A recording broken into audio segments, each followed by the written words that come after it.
Cash flow. Is it always right? Hi, it's Jeff with Castile Property Management.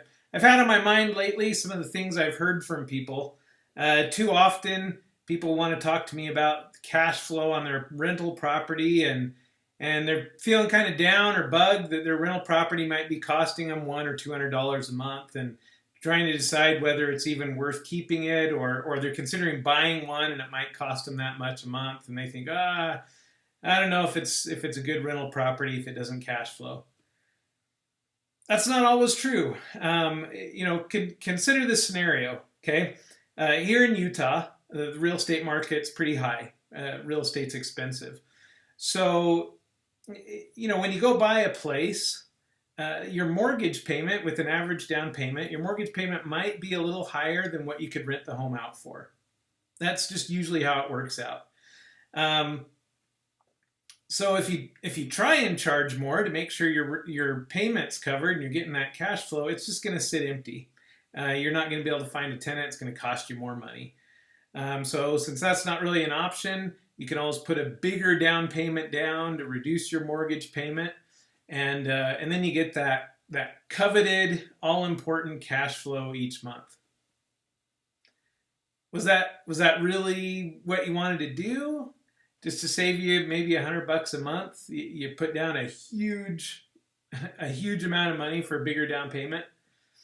It's not always the right thing for everybody. It might be, it depends on your situation, but it's certainly not always possible for everyone.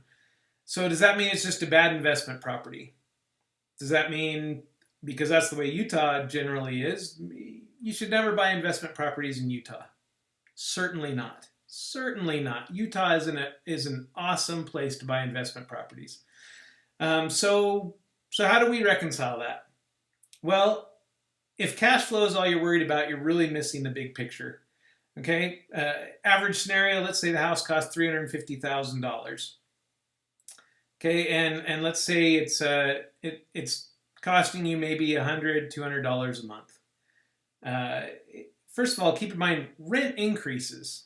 Right? Every 1-2 years, whenever you can increase rent, you raise the rent. Your mortgage payment doesn't change. So it doesn't take very long before you start getting that cash flow anyway. But even more important than that is the appreciation of the property. That might be a $350,000 asset, that house. And if it's appreciating at 5 to 15%, somewhere in that range is pretty common. You're talking $20,000 to $50,000 a year in appreciation. Now, is that worth a contribution each month to it? Definitely. So sometimes I like to tell people your investment property just needs some investing.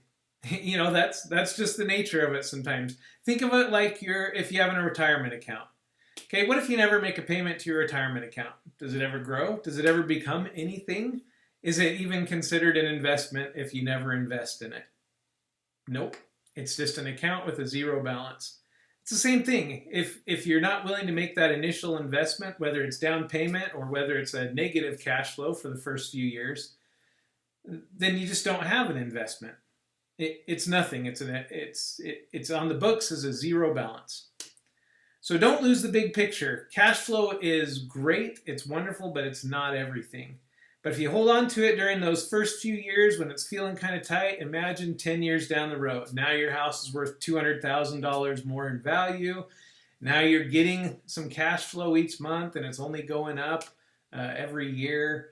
So yeah, hold on to it. Make real estate the long-term investment and you'll find that financial freedom. Here at Castile Property Management, we do more than just watch your rental property. We protect it, we cultivate it, and we help your investment grow. So give us a call. It's Jeff with Castile Property Management.